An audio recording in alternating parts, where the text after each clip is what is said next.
Olá pessoal, sejam bem-vindos. Essa é a nossa terceira aula dos nossos estudos em ciências da consciência e ciências da espiritualidade. Nesta segunda parte, a parte 2 da nossa aula de História das Ciências da Espiritualidade, do Espiritualismo, nós vamos falar sobre a quebra de paradigmas e, como demonstrado nas aulas anteriores, o verdadeiro espiritualismo é uma ciência real, pragmática, documentada, que está em constante evolução, tal como qualquer outra ciência. Isso só foi possível graças a pessoas que sacrificaram seu tempo, sua energia e vida, em alguns casos até sob o risco de prisão ou morte, como no tempo lá da Inquisição, não é? Onde havia aquela predominância, dogmatismo religioso. Então, estudar o espiritualismo é resgatar a história, o conhecimento desses homens e também mulheres, não foram poucas, cujo legado, apesar de não estar hoje sobre o jugo da Inquisição, dogmatismo, se encontra tão ou até mais ameaçado do que em tal época, devido ao quê? A um movimento que nós podemos chamar realmente de maligno, que é oculto, tem feito esforços monumentais para apagar tais ensinamentos desses homens, dessas mulheres que vieram antes de nós. Então, rompendo com o paradigma atual dessa espiritualidade mercenária que vocês veem por aí, que se aproveita da fé, da sugestionabilidade das pessoas, eu posso testemunhar para vocês que ser espiritualista é, antes de tudo, ser um defensor, um promotor do desenvolvimento saudável da consciência e também um investigador da sua complexidade. Não há lugar para misticismo, falácias, inverdades, teorias vãs, quando o assunto é espiritualismo e espiritualidade. Vocês vão ver isso, esse é o objetivo destes estudos que nós estamos fazendo. A humanidade só vai evoluir realmente quando voltar sua atenção e esforços para esse tipo de desenvolvimento da consciência, da sua percepção como ser além do corpo físico e buscar também investigar isso. Do contrário, todo tipo de avanço tecnológico, principalmente, será apenas um acessório para a perpetração de seres, coisas, situações, atos, partes no nosso inconsciente coletivo que só vão causar mais desgraças e problemas, tal como a nossa própria história nos mostra. Então, nós primeiro precisamos trabalhar o que nós temos como seres humanos de ruim, nossos aspectos negativos, a nossa ganância, o nosso egoísmo, a nossa vaidade, os nossos medos. Não é? Nós vivemos hoje na era do medo, o medo de uma catástrofe, o medo da guerra, o medo do outro. Não é? Nós temos até medo dos relacionamentos, está sendo colocado no inconsciente coletivo, o medo, no caso do homem, o medo da mulher, e na mulher, o medo do homem. Não é? E eles fazem isso de propósito, para que as pessoas fiquem neste pensamento, nessa vibração, com esses sentimentos. E nós precisamos, então, transcender isso com o entendimento do espiritualismo, que em essência é também o entendimento da própria consciência. Então, nós vamos falar do início da ciência da espiritualidade da consciência, agora sobre a ótica de seus realizadores. Então, lá, cerca de 5 séculos antes de Cristo, vivia em Atenas uma pessoa muito especial. Quem andava por ali e teve essa honra, essa sorte, pôde se deparar com um filósofo que andava ali questionando as crenças, a tradição romana, a tradição ateniense, a tradição grega. Ele usava de métodos que tiravam as pessoas do, como que eu posso dizer, daquele conforto psicológico no qual elas já estavam inseridas. E nós vamos falar exatamente disso. Esses métodos, essa pessoa que foi Sócrates, o grande Sócrates, viveu ali entre 470 e 399 a.C., ele cunhou métodos, ele se utilizava de métodos chamados o elencos, a dialética e a maêutica. E nós temos, na academia, estes métodos como precursores das ciências da espiritualidade e da consciência. Nós vamos ver por quê. Sócrates não deixou nenhum tratado, nenhum texto. O que nós sabemos hoje sobre ele vem de seu discípulo, nós vamos falar dele daqui a pouco. Então, ele tinha a maêutica como sendo, metaforicamente, um parto de consciências. A mãe de Sócrates era a parteira. E ele trouxe essa metáfora, né, para a vida pessoal como sendo o ato de tirar o indivíduo da escuridão. No caso, como nós estamos ali, né, quando nós estamos no útero da nossa mãe biológica, nós estamos encerrados ali no líquido amniótico, né, na placenta, dentro do ventre, dentro da barriga, e isso numa certa escuridão, não é? E naquele conforto, não é simplesmente por causa da escuridão, mas naquele conforto, temos tudo ali na nossa boquinha, vem o cordão umbilical, né, que nos alimenta, né, temos aquela proteção e tudo. Só que isso também nos isola do mundo externo, né? Vamos colocar assim, da realidade externa, do aprendizado externo. Então, ele se colocava como um indivíduo realizando a maêutica, realizando o parto, alguém que traz o ser daquele conforto, né, para essa luz da verdade exterior. Ok? Isso, em essência, é a maêutica socrática, o método, a metáfora para o que ele realizava.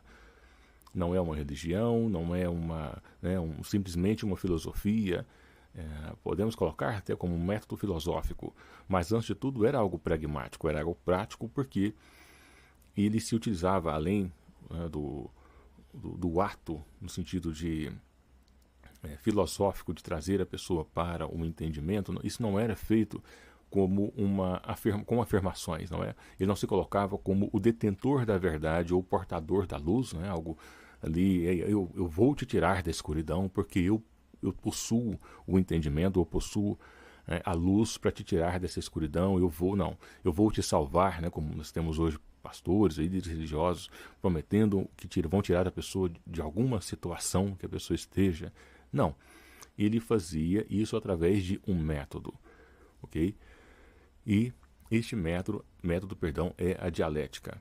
Então, olha só, existe uma tríade metodológica e até epistemológica no qual Sócrates usava, baseado na sua própria experiência, baseado no seu modelo de mundo, de como ele via o mundo, ou de como ele via a realidade. Essa tríade ele usava para, então, conduzir a pessoa a um estado de ser transcendental. A gente vai falar disso daqui a pouco. Eu vou deixar esse material para vocês, tá? Esse texto, para vocês fazerem o download dele. Vai estar todo o material desta aula, obviamente aqui com os comentários. Então, maêutica vem de maêutike, que é a arte de partejar. Como eu disse, é o método de dar a luz. No caso, ele trouxe isso metaforicamente. E como que isso era feito?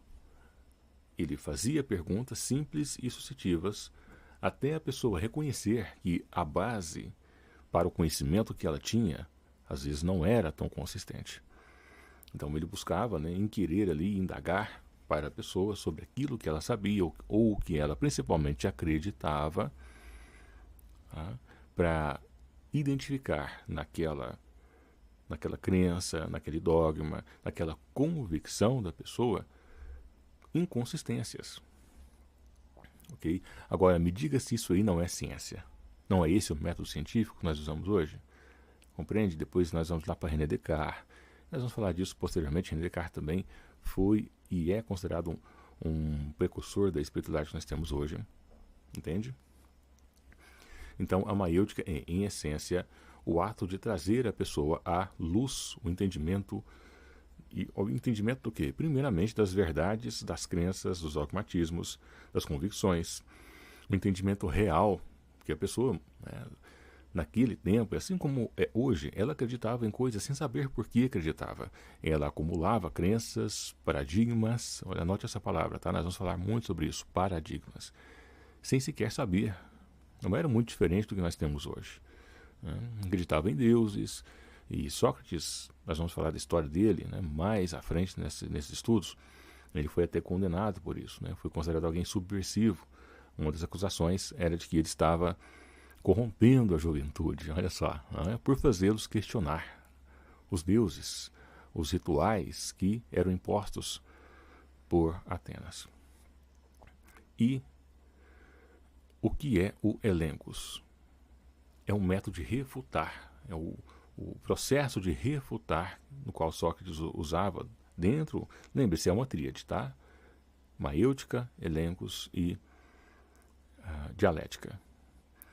Então ele refutava algumas afirmações, lembre-se, no processo maêutico, ele começa a fazer perguntas para a pessoa, tá? Simplesmente perguntas, apenas perguntas.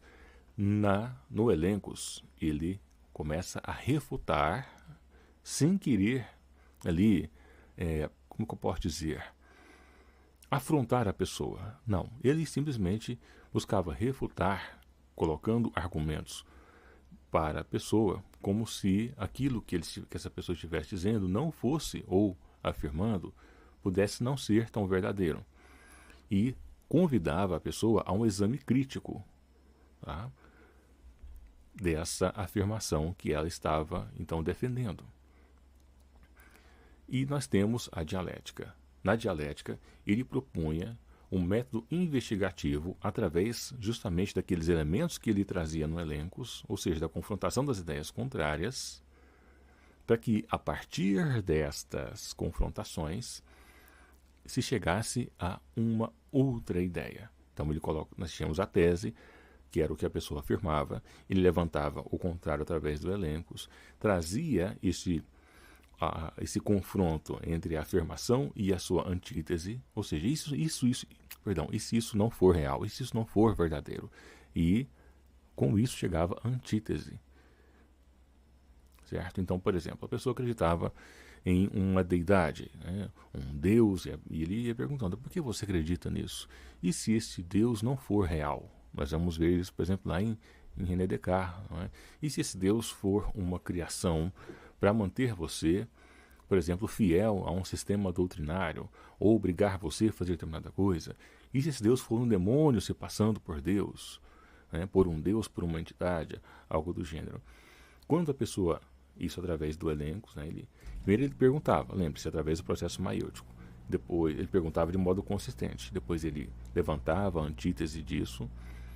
E na dialética ele confrontava a antítese com o que a pessoa afirmava e trazia nisso a percepção de que não era simplesmente o fato de que o Deus era real ou não, mas o fato da pessoa acreditar naquele Deus, naquela entidade, fazia dela uma pessoa propensa a ser manipulada, por exemplo. Olha só que interessante. Então, quando a pessoa, né, chegava a essa percepção da facilidade em que ela tinha de ser manipulada pela crença, olha só, ela chegava a uma transcendência intelectual, cognitiva, tá?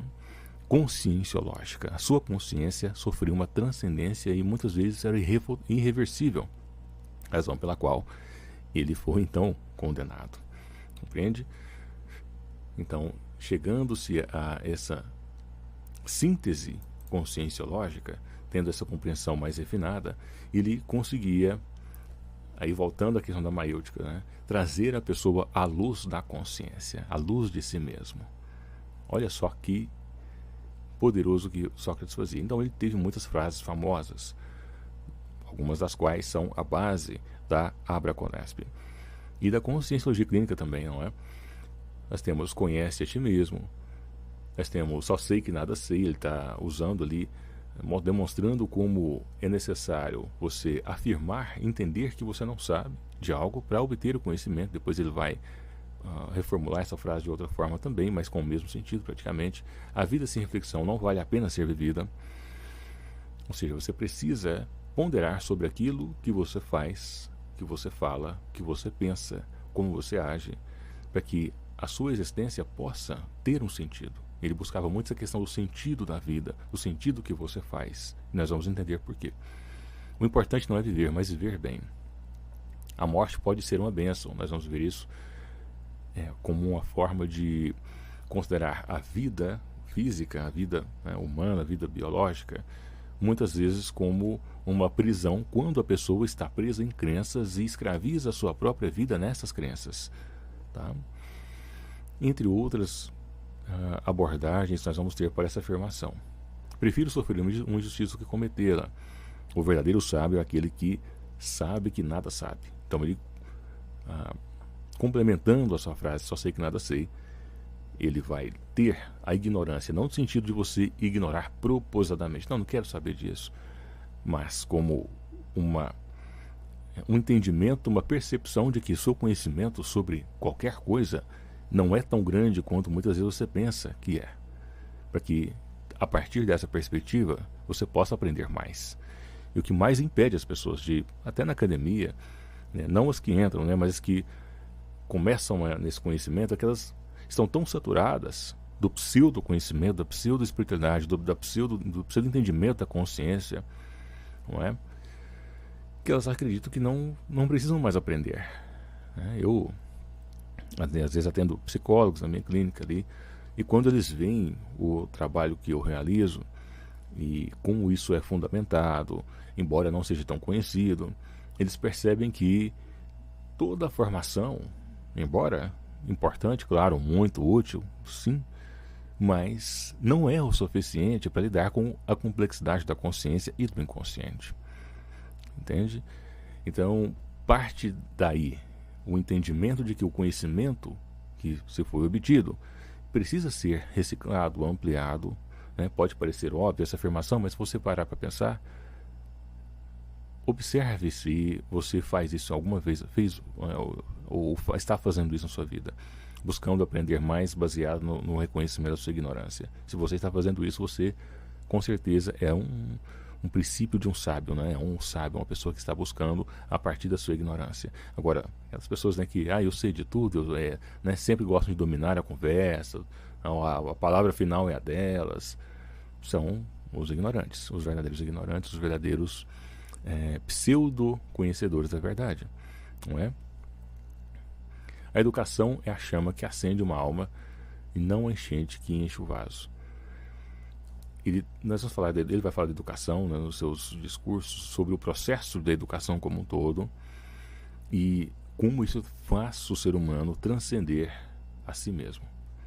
Ele também está falando mais sobre a maêutica, né, sobre sair da escuridão do ser para a transcendência da consciência através da educação.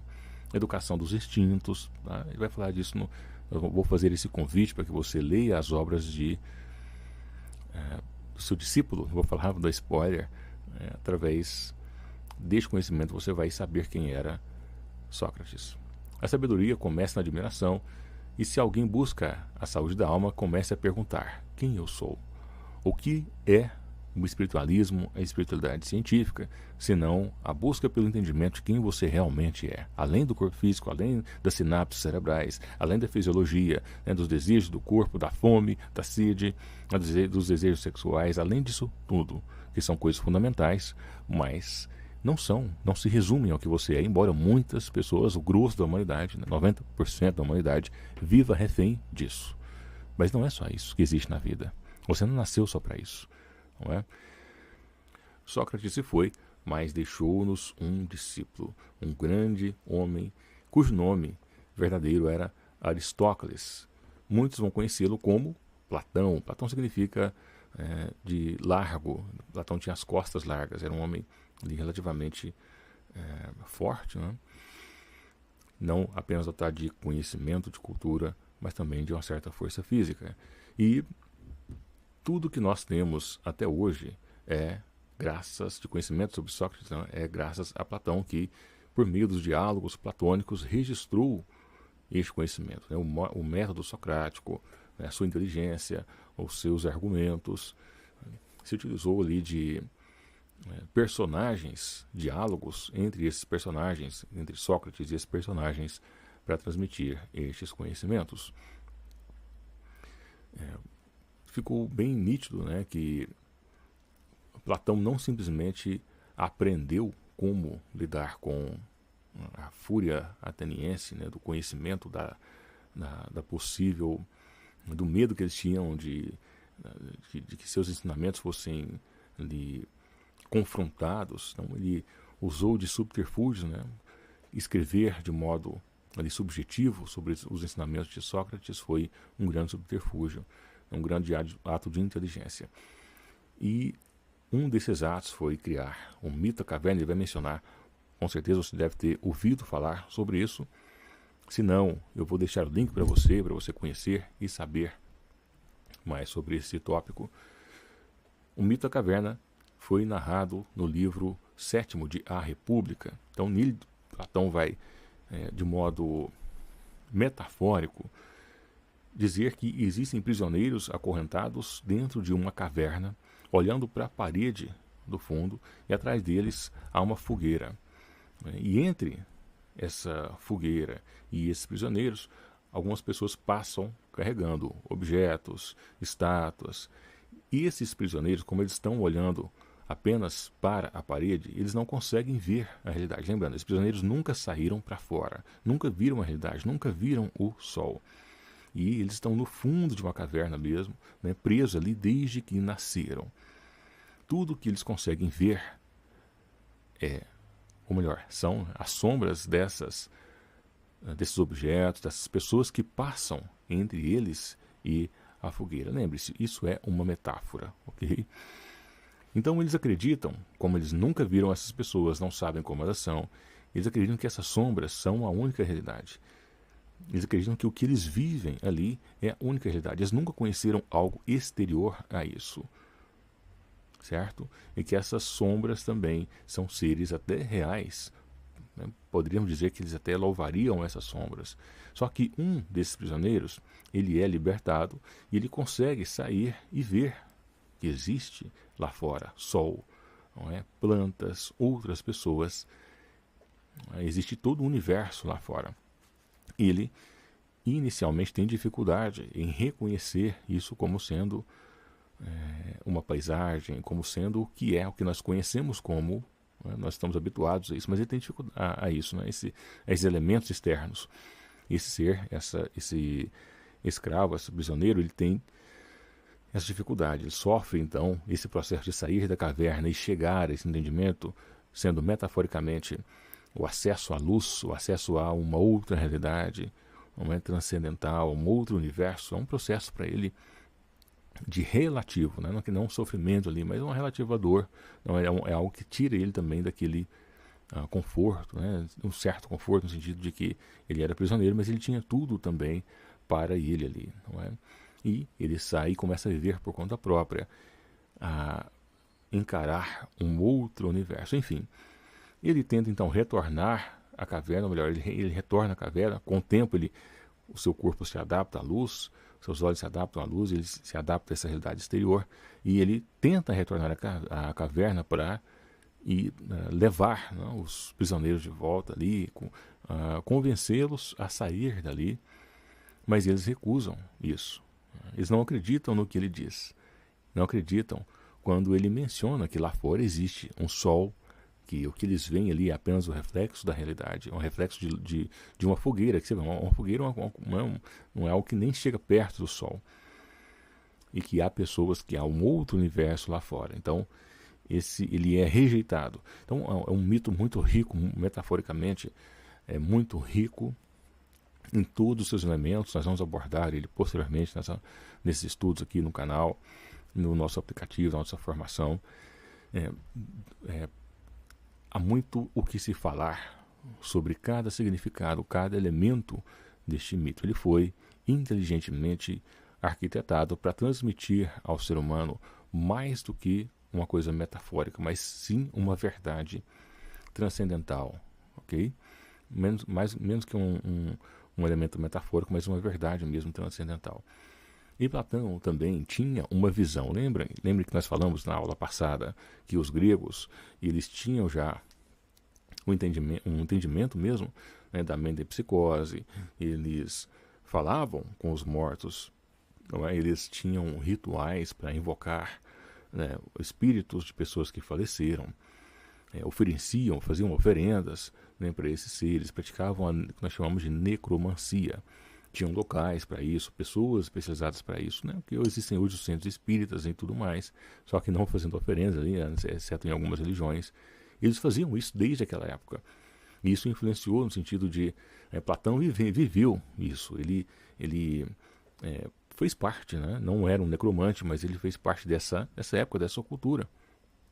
Então, ele já tinha esse entendimento de que existe uma alma imortal no homem, que é incorpórea, que é anterior ao corpo, e que Só que ele não vai ter simplesmente como espírito, mas ele vai ter, olha só que interessante, já aí como um ser consciência, ok?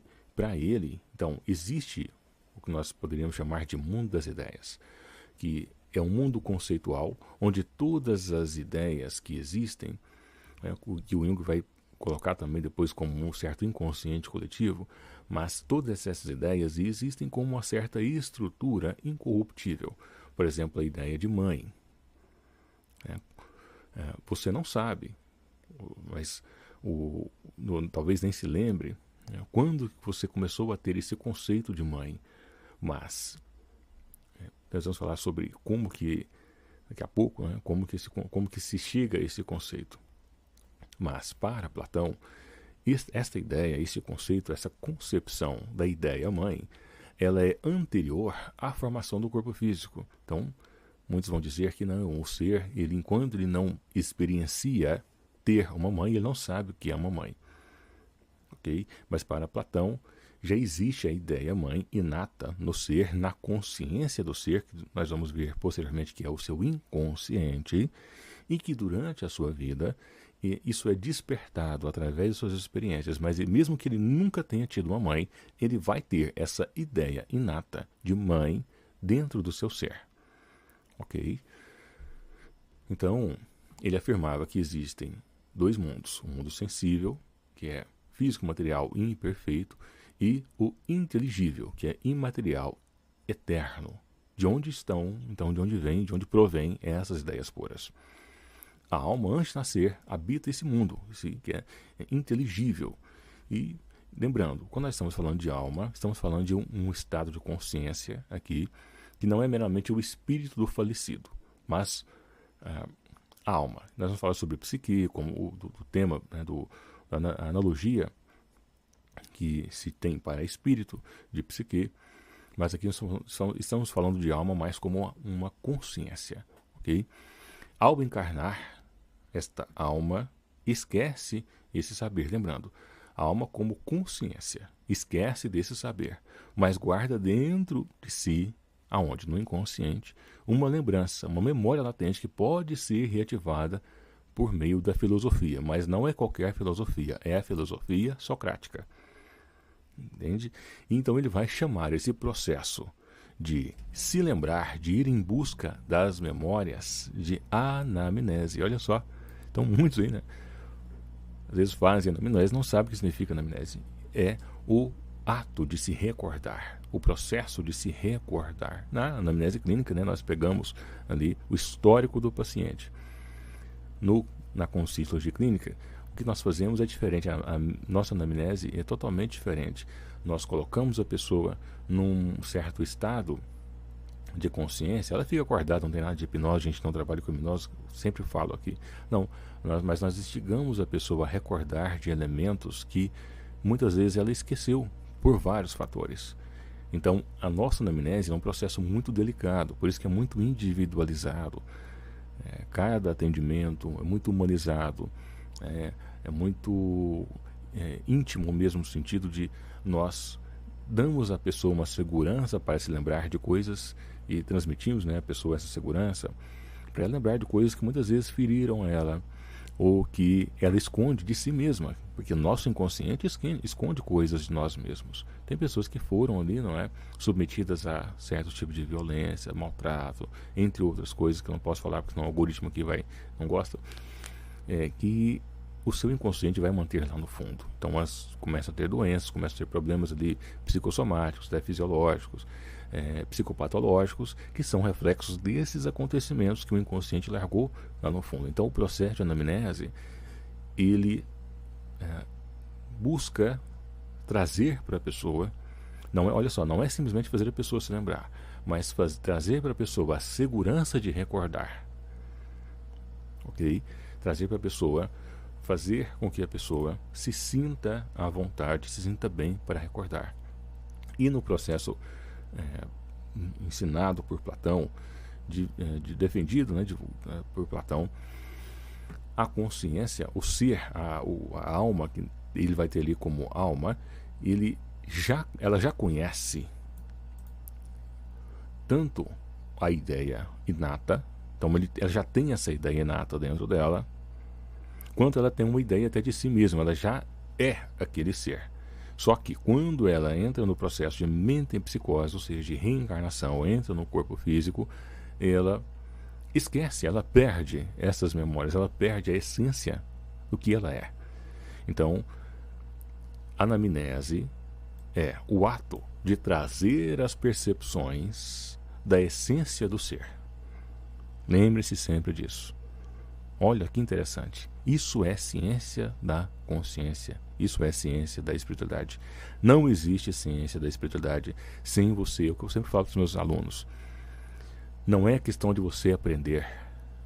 Eu sou um professor, mas a minha função não é ensinar, como detentor da verdade. É ajudar a pessoa a se lembrar, a recordar de quem ela é. Trazer para ela a percepção da sua essência. E eu não estou falando aqui, e aí que entra o não sugestionamento. Estou falando aqui de você tem que se lembrar de que você é um espírito, não. Você tem que lembrar de quem você é. Se você se perceber como um espírito, pronto. Entende? E isso é a ciência, porque 90% das pessoas se lembram de elementos, circunstâncias, eventos que aconteceram em períodos em que ela não era nascida, que seria impossível, ou tem percepção de eventos que estão acontecendo enquanto ela não está ali, por exemplo, ela não estava naquele lugar, mas ela sabe que aconteceu alguma coisa ali. Nós temos as experiências anômalas, a experiência de quase morte, enfim, são lembranças, a pessoa se lembra, nossa, eu gosto desse lugar, eu visitei aqui a Irlanda e eu me sinto muito bem nesse lugar. Tem alguma coisa que eu cheguei a me emocionar quando eu estava nessa praia, nesse lugar, nessa igreja, nessa praça, algo do gênero. Eu tive um déjà vu, é como se eu tivesse estado aqui antes, algo do gênero. Ok? Olha só que interessante.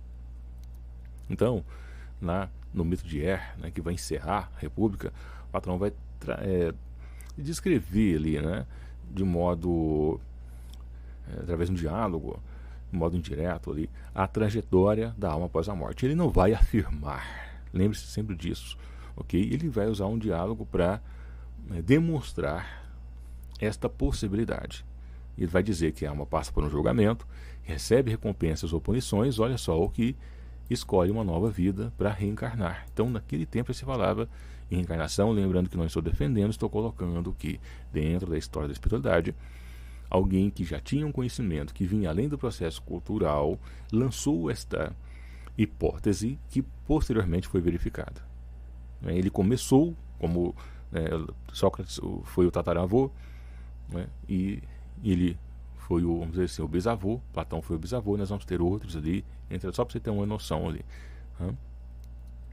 Então, este ciclo de renascimento, de mortes e entradas em outros corpos, metempsicose, reencarnações, vai continuar até que a alma esteja purificada. Mas aí, Apolo, mas é uma contradição, porque se a alma já tem uma ideia inata e essa ideia já é pura, se ela já existe nesse estado puro, ela precisa se purificar do quê? Então muitos vão usar esse argumento, evangélicos, por exemplo, contra o espiritismo, contra a doutrina do espiritismo em essência, porque é que defende isso de modo mais científico. E eu vou dizer exatamente o que eu sempre digo para os meus alunos, para as pessoas que vêm à clínica. Não é a alma que se purifica, e aqui que está o engano das pessoas. A alma, ela já não vamos dizer assim, pura, mas ela já está já tem aquele estado de ser, vamos dizer assim, entre aspas, perfeito. Por que entre aspas? Porque a perfeição é relativa. Como é que nós vamos ter um parâmetro porque é perfeito? Porque é justo? Nós vamos falar disso depois, mas a questão é que o processo de reencarnação, ou assim como qualquer outro processo onde você repete um ciclo, ele faz o quê? Acumula experiência. Então não é para se purificar a alma, não é simplesmente, ele coloca, olha só, e nós devemos retificar. Não é porque ele ensinou, nos mostrou algo que nós devemos acreditar naquilo, entende? Ele lança essa ideia, lança essa hipótese, mas não é algo que nós devemos nos aprofundar, investigar e, de acordo com os outros que vieram após dele, chegar a uma síntese. Okay? Então, não é a alma que se purifica. Ela, através das experiências, das encarnações, ganha mais experiência, ganha parâmetros. Existe um processo, né, que eu realizo na clínica que se chama retrocognição, que não é a regressão, por exemplo, onde você entende ali, quando você faz, que o experienciar de diferentes parâmetros traz para você uma percepção muito mais ampla e rica da realidade. Então, por exemplo, se você foi uma pessoa que matou no passado e você depois, eu acho que não poderia falar essa palavra, né? Mas tirou a vida de alguém, por causa do algoritmo, e depois, num outro processo, não quer dizer que seja um karma, tá? Aí a sua vida é tirada daquele mesmo modo, entende? Você tem parâmetros de comparação. Agora eu sei como é que é perder a vida. Então você já pensa 2 vezes antes de fazer aquilo. Nesta existência, mesmo que seja hipoteticamente, você entende que você ganhou uma experiência. E o outro fator também é o da, como que eu posso dizer, o do corrompimento do ser, né? Da corrupção do ser no processo encarnatório, no processo de vida mesmo. Isso acontece por vários fatores, mas a pessoa ela acaba cometendo erros que vão contaminar, não a sua alma, mas contaminar o seu ser como ser psíquico, o seu ser emocional, né? Como eu disse, as pessoas cometem erros. Como eu disse, ela tirou a vida de alguém, mas não quer dizer que ela tenha feito aquilo por maldade. Outros podem fazer por maldade, mas se nós formos analisar o passado dessa pessoa, nós vamos ver que às vezes o que nós julgamos como maldade é fruto de uma experiência traumática ou de uma criação. Você entende essa relatividade, essa complexidade? É disso que nós estamos falando quando nós falamos de ciências da consciência.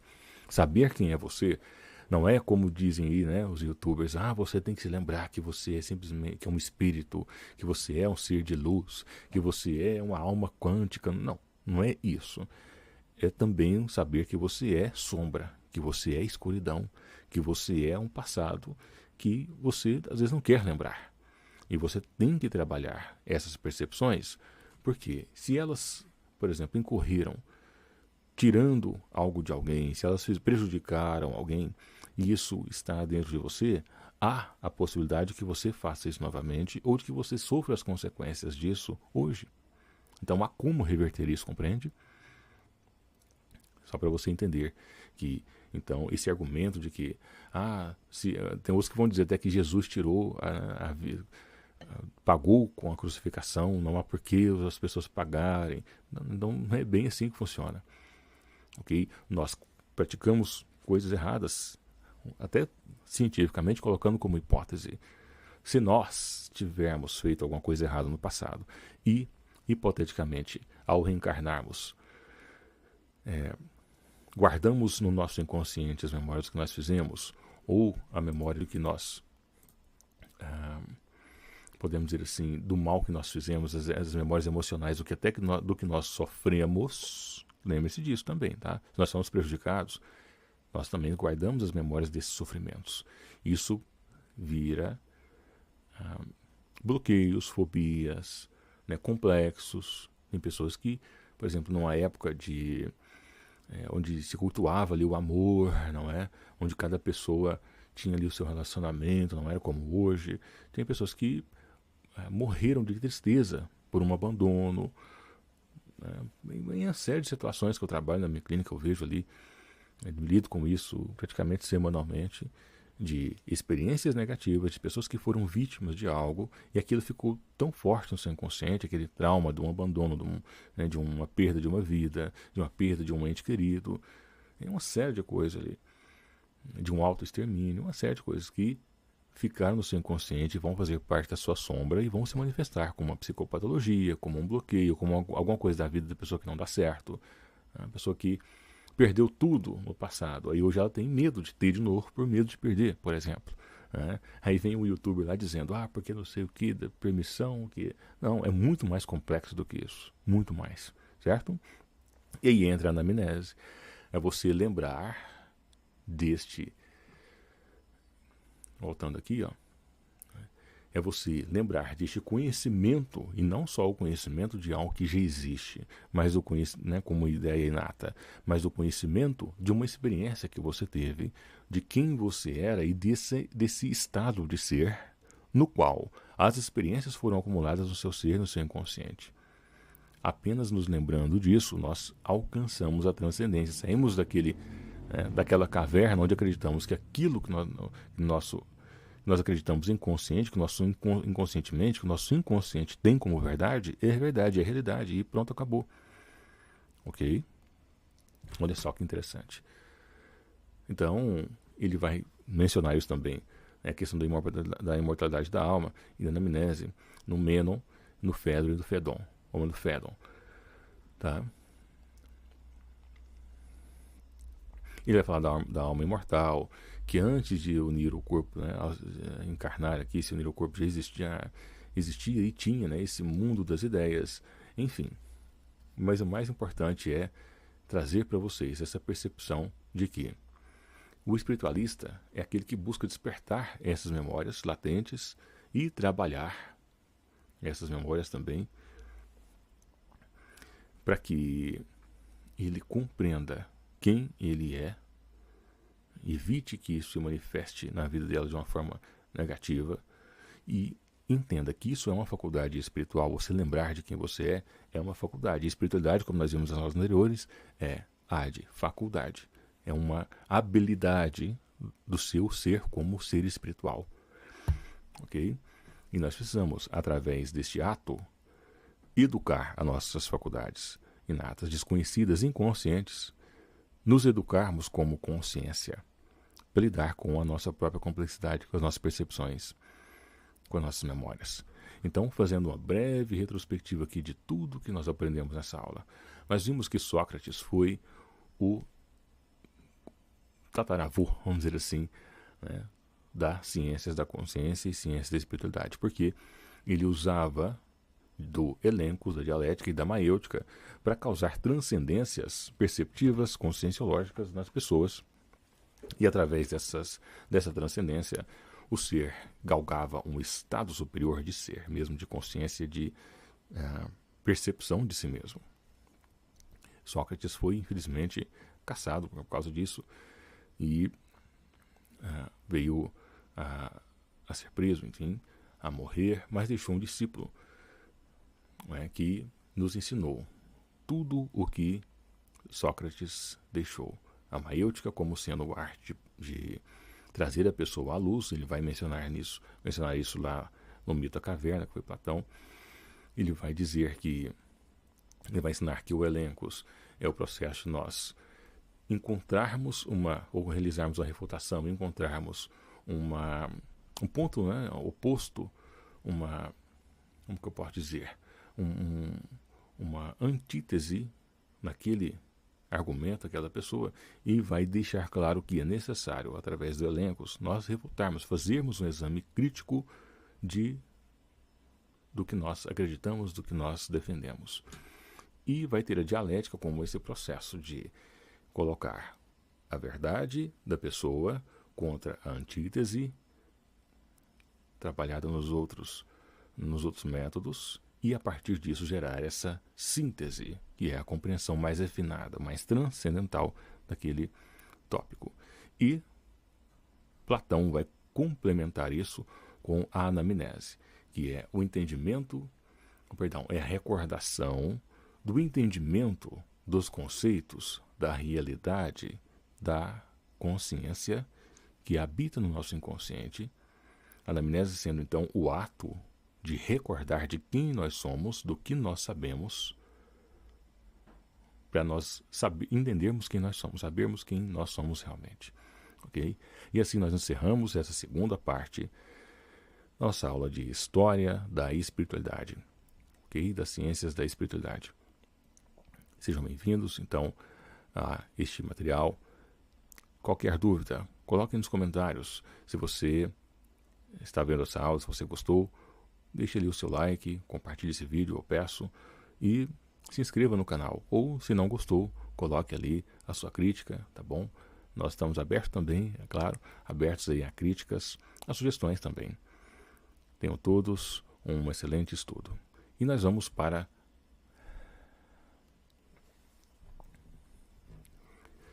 E agora nós vamos para a parte prática, porque nós estamos falando de ciências. E agora nós vamos para a par. E agora nós vamos para a par. E agora nós vamos para a parte prática, porque tudo aqui é entendimento, parte teórica e sempre temos a prática no final. Como eu disse, nós precisamos lembrar de quem nós somos verdadeiramente, quem nós somos realmente. E existem técnicas para isso, desenvolvidas pela minha pessoa e por outros que vieram antes de mim. E como isso é feito? Nós vamos nos utilizar do estado de consciência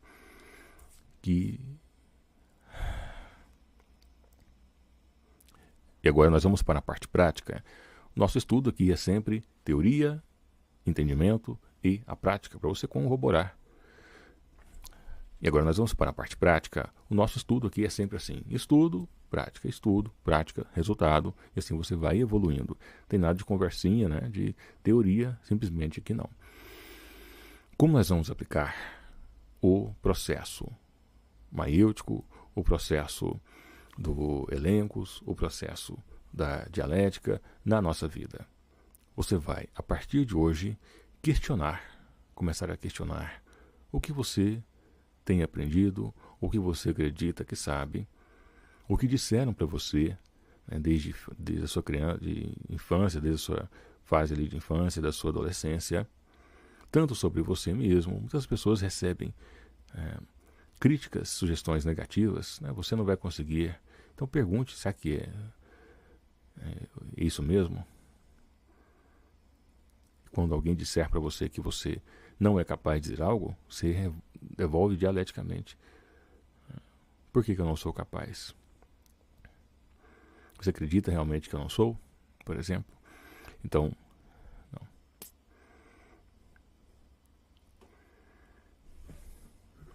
Vou escrever a parte prática aqui. Bem, pessoal, agora nós vamos para a parte prática, porque você aprende, tem o conhecimento teórico, tem o entendimento, mas tem a parte prática.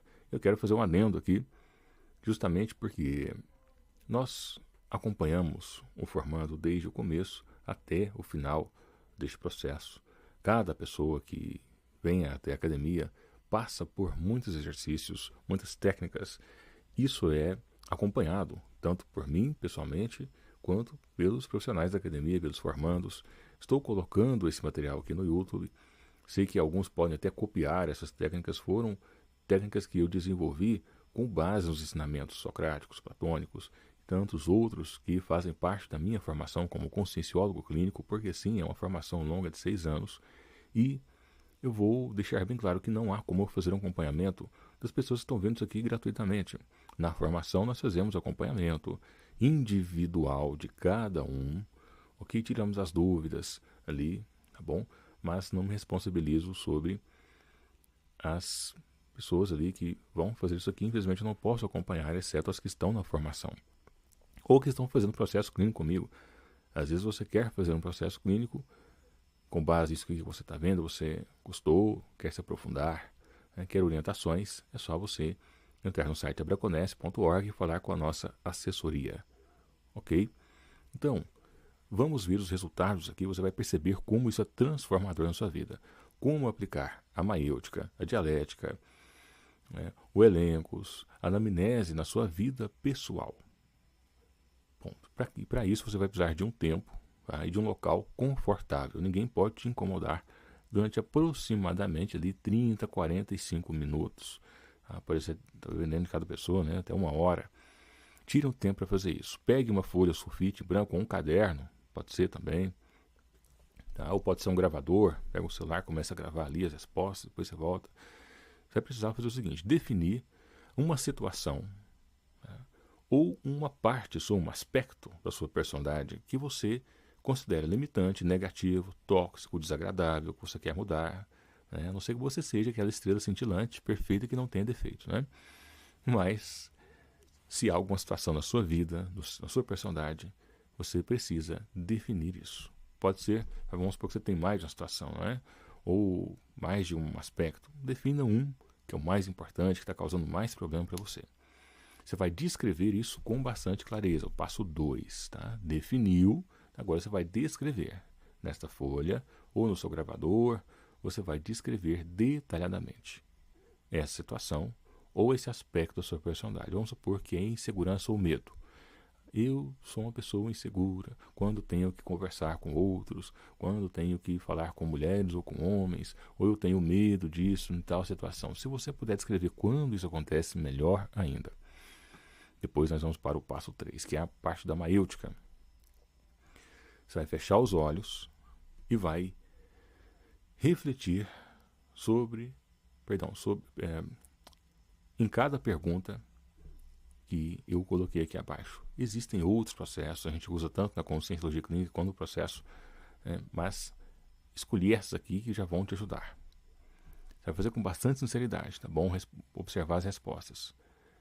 Você vai verbalizar como seria a minha vida, ou como eu seria, se eu vivesse sem isso. Se eu não tivesse esse medo, essa insegurança, você vai pensar nessa situação. Como seria o processo de me libertar dessa situação? No caso da insegurança, o medo. Como seria, Como seria esse processo de perder esse medo, essa limitação? Você vai começar a ter percepções. Às vezes vai vir uma percepção, eu preciso fazer um acompanhamento com um profissional, ou eu preciso ler alguma coisa, ou eu preciso enfrentar isso. Ou se não vir resposta nenhuma, não veio resposta nenhuma, veio uma sensação ruim, você descreve. Se não viu resposta nenhuma, sentiu uma sensação ruim. Apenas isso, tá bom? O que me falta para me libertar ou resolver a situação? É claro que se você soubesse, você teria resolvido, Mas perceba como, ao fazer essa pergunta, virão ali informações para você. Você vai começar a perceber algumas coisas ali. Às vezes é buscar ajuda, Às vezes você nunca buscou ajuda para isso, realmente. Qual é a crença que me mantém presa nessa situação? Às vezes você percebe que há uma crença por trás disso, desse medo, dessa insegurança. Por que eu acredito nisso? Qual é o fundamento em acreditar nisso? Como eu seria se acreditasse que posso, ou que a situação pode ser diferente? Como eu seria, lembre disso, Como seria a minha vida? Se existisse uma parte de mim que quisesse me manter nessa situação, ou quisesse se manter nessa parte, esse aspecto da minha personalidade, quisesse se manter nessa situação, ou sendo assim, por que ela faria isso? O que ela ganharia com isso? Muitas vezes, com certeza deve ter visto isso, tem a mulher ali que apanha do marido, e a polícia chega ali para prender, porque os vizinhos denunciam, porque a mulher não quer denunciar, e a polícia chega para prender o cidadão, e a mulher vai lá e quer defender o marido, batendo nos policiais, ou o contrário também, O homem tem uma mulher ali que é tóxica, e os parentes largam essa pessoa, as pessoas te traindo, e ele acha ruim ainda alguém tentar. Isso acontece, pessoal, Às vezes aparece situação dessa na clínica, a gente trata, obviamente, que existem elementos no inconsciente da pessoa que estão mantendo ela naquela situação, crenças, até o medo, Enfim. Mas faça essa pergunta e observe as respostas. Aí nós vamos para o passo 4, vai aplicar a dialética. Aqui nós estamos aplicando a maêutica, lembre-se, trazer a pessoa para a luz do entendimento de questões ali que estão mantendo ela naquela escuridão da ignorância. Que ignorância é essa? A ignorância do não saber, certo? Vamos para o passo 4, que é aplicar a dialética, onde você vai descrever uma situação, pegar aquela situação da descrição sua lá do seu problema, e você vai descrever uma versão oposta àquela. Então, por exemplo, insegurança, é um medo. Você vai colocar. Se você tem medo quando você vai falar com uma pessoa do sexo oposto, você vai dizer: eu sou uma pessoa segura quando eu me relaciono com homens, mulheres, quando eu falo com homens, mulheres. Você vai colocar como se você não tivesse essa situação, como se você tivesse superado ela. Ok? Com bastante detalhe. Eu consigo me aproximar de pessoas e conversar. Eu consigo buscar um trabalho. Às vezes a pessoa é insegura, para realizar uma função.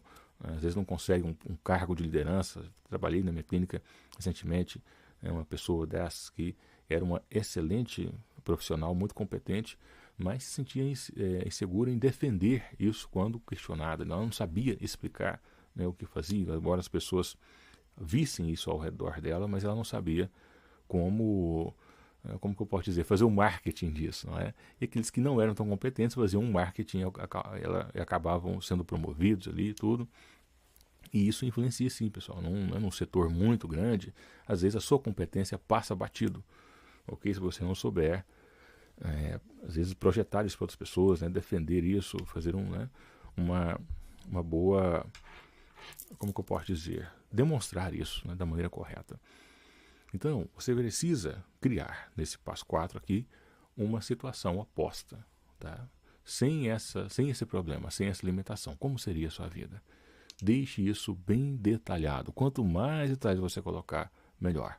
Aí nós vamos para o passo 5, aplicando o elencos. Lembra do elencos lá? Você vai, buscar refutar, confrontar isso. Você vai pegar as respostas negativas que você obteve no passo 3 e vai escrever elas ali. Então, vou dar um exemplo. No passo 3 ali, eu até coloquei aqui um exemplo. Ó. Você vai escrever elas e depois você vai reescrever as respostas que você teve na forma de pergunta. Até que você tenha ali o que nós chamamos de contradição lógica, evidente, ou uma verdade, né, subjetiva também. Também chamamos assim na conscienciologia clínica. Então, vou dar um exemplo aqui, né? Ó, situação descrita. Tenho medo de me relacionar com alguém. Aí, a resposta negativa no passo 3. O passo 3 foi qual? Isso aqui, ó. Você vai fazer ali a maiêutica e vai fazer as perguntas. E você teve, para uma daquelas perguntas, teve uma resposta negativa. A situação descrita era: tenho medo de relacionar com alguém. Uma resposta negativa foi: por que é melhor ficar sozinho? Lembra que você fez a pergunta? Por que eu tenho medo de me relacionar? Vamos supor que foi o medo, né? Vamos supor que a pergunta foi essa. Por que você fez a pergunta? Por que eu acredito nisso? Por que eu acredito que eu tenho medo? Por que eu tenho medo disso? Aí a resposta foi: porque é melhor ficar sozinho. Aí você vai transformar essa resposta em uma pergunta. Por que é melhor ficar sozinho? Porque eu gosto de liberdade. Por que eu gosto de liberdade? Porque é melhor assim. Por que é melhor assim? Sua psique vai responder: porque se eu me relacionar, eu posso ser traído. Olha só que interessante. Então, nesse ponto, você vai descobrir que o medo não é exatamente de se relacionar, mas de ser traído, traída. Isso é uma verdade que não estava ali nítida. Ela estava subjetiva, ela estava por trás daquela resposta primária aparente. Então, nós temos muito disso, né? Camadas do inconsciente, camadas da nossa psique. Eu falo aí, eu sou psicanalista também, e vejo os colegas da área, né, falando: o inconsciente, trabalho inconsciente. E existem muitas manobras, muitas técnicas que são ignoradas, né, profissionalmente. Aqui são apenas algumas, né? Nós estamos acessando aqui as camadas mais superficiais do inconsciente. Ele tem muitas camadas. Eu sou especialista nisso, trabalho as camadas mais profundas, onde chega até o aspecto espiritual. Então, para você ver como existem muitos milindres em se lidar com o inconsciente, é muito complexo. Né? Então, ali, ó, pode surgir também um impasse lógico. Olha só que interessante. A resposta é, né, eu sei que é melhor assim, mas quando você pega lá a imagem ideal, por isso que eu pedi para escrever aqui, ó, você desenhar, descrever com clareza como seria o oposto desta situação. Porque aí, com a ideia oposta do problema, da situação que você vive, ou da situação, num aspecto que você tem no seu inconsciente, no seu ser, na sua personalidade, você vai confrontar com a resposta que você teve lá. Então ele diz: é melhor assim, porque se eu me relacionar, eu vou ser traído.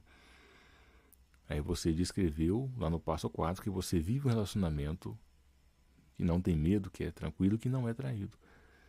Então, por que esse medo, sendo que você pode viver? É mostrado para você uma possibilidade. Entende? E é muito importante isso. Você percebe que é possível você ter um relacionamento que preserve a sua liberdade, que te dê segurança, E é possível, entende? Que são questões de percepções. Ok? E como aplicar a anamnese platônica na prática? Você vai identificar, né, aquele elemento, aquela contradição evidente que nós verificamos ali, por exemplo, o medo, a insegurança, o medo de se relacionar. E você vai, antes de dormir, repetir para si mesmo, para si mesma, que você quer se lembrar de momentos em que você possa ter vivenciado o oposto disso. Então vamos supor que você é uma pessoa, como eu disse ali, insegura.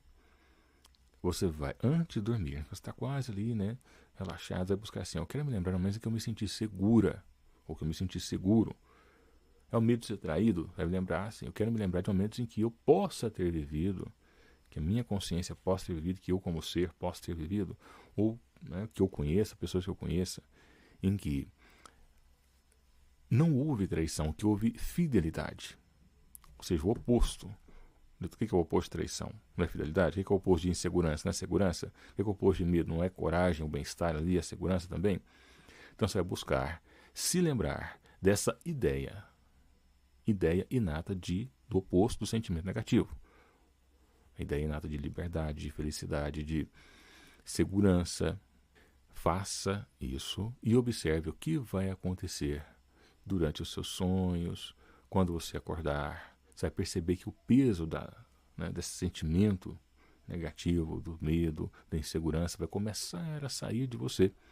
Porque você vai estar, lembre-se, anamnese, voltando à recordação da essência da ideia da fidelidade, da segurança, do medo. Vai estar fazendo um movimento de recordação. Isso é o que é o fundamental. Nós precisamos restaurar esses sentimentos inatos, que por circunstâncias da vida podem ter corrompido a sua ideia.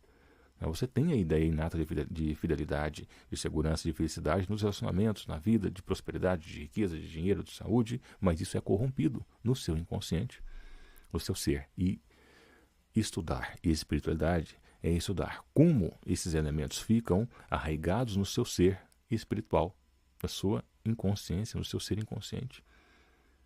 Lembre-se disso. Inconsciente e espiritualidade estão totalmente relacionados.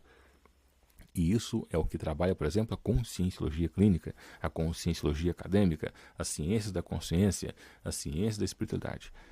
Nós terminamos agora a nossa terceira aula, né, que é a segunda parte da história da espiritualidade, da ciência da espiritualidade e ciência da consciência. Falamos dos precursores deste grande trabalho. Deixamos exercícios práticos para você. Espero que você pratique e deixe seu comentário no grupo, no nosso grupo do Telegram, sobre os resultados, ok? Desejo tudo de melhor para você.